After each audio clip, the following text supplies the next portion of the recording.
अहिले त मान्छे निम्स्दा हिरो भएको छ यो दिएछ भनेर मान्छे सोध्छ कति मान्छेले होइन मैले सधैँ भन्छु मेरो सक्सेस चाहिँ झुकेर भएन ब्रदर मैले सधैँ के हुन्छु भने तिमीले अरूलाई देखाउनको लागि काम नगर्नु संसारलाई थाहा नभए पनि तिमीले you will know either you have light to yourself or not तिमीले गिभअप गरेको नगरेको तिमीले 100% दिएको नदिएको तिमीलाई थाहा हुन्छ नि त त्यही भएर मैले सधैँ के भन्छ मैले जुनै काममा नि मेरो 100% जान्छ किनभने राति सुत्दाखेरि कुनै काम फेल भयो भने पनि टक्क मनमा राखेर ए जानकाजी तैँले चाहिँ 100% दिएको भएन भन्यो भने आनन्दसँग निन्दा लाग्छ क्या थुइया त्यहाँ अलिकति मेहनत गरेको भए त्यो हुन्थ्यो कि भन्यो भने इट्स नट 100%। आई एम मेरो पहिलेदेखि सिद्धान्त थियो भने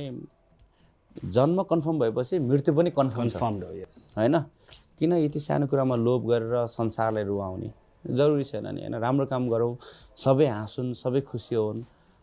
राम्रो हुन्छ नि त होइन।